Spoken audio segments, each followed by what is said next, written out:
When is the next worst time to take the IELTS test? Well, it depends.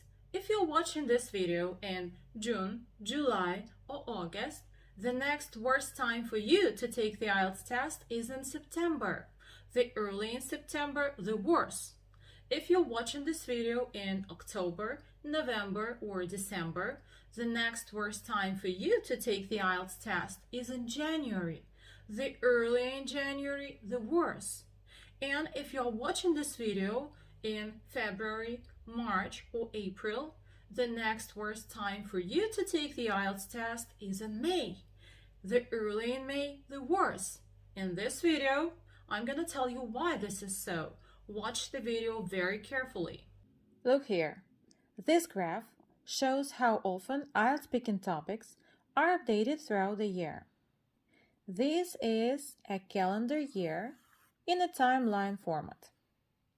New IELTS speaking topics are introduced into the test 3 times a year, at the beginning of January, at the beginning of May, and at the beginning of September. Each topic is in use for 8 months. The topics introduced into the test at the beginning of January are in use till the end of August. So we can call these topics for January to August.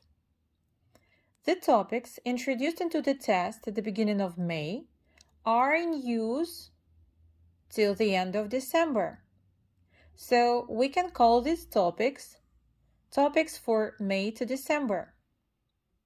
The topics that are introduced into the test at the beginning of September are in use till the end of April.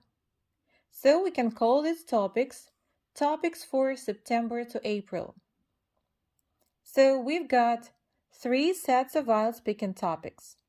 January to August, set 1. Set 2, May to December. Set 3, September to April. As you see, no matter when you take the IELTS test, you will get asked questions from 2 sets of topics. If you're taking the test in April, you will get asked questions from this set of topics and this set of topics. If you're taking the test in June, you will get asked questions from this set of topics and this set of topics.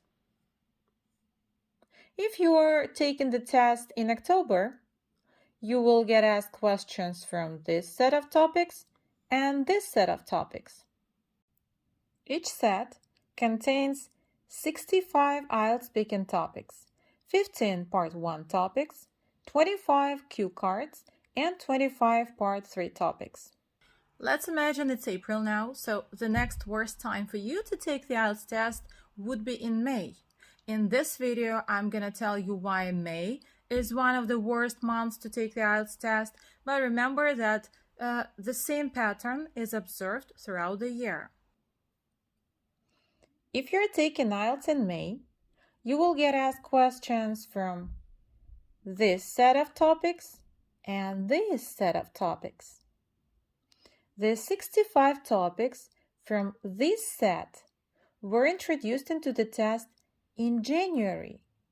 This means they are already available to IELTS students, so you can prepare your answers before the test if you are ready to dedicate some time to studying. The topics from this set will be introduced into the test in May, at the beginning of May. This means that right now, nobody knows what topics this set will contain. So if you are lucky, you will get asked questions from this set of topics for January to August. However, the 65 topics from this set will be a complete surprise if you are taking the test at the beginning of May. Because, as I've said before, they will be introduced into the test during the first test in May. This means right now there is no possibility to get access to these topics and to prepare these topics before May.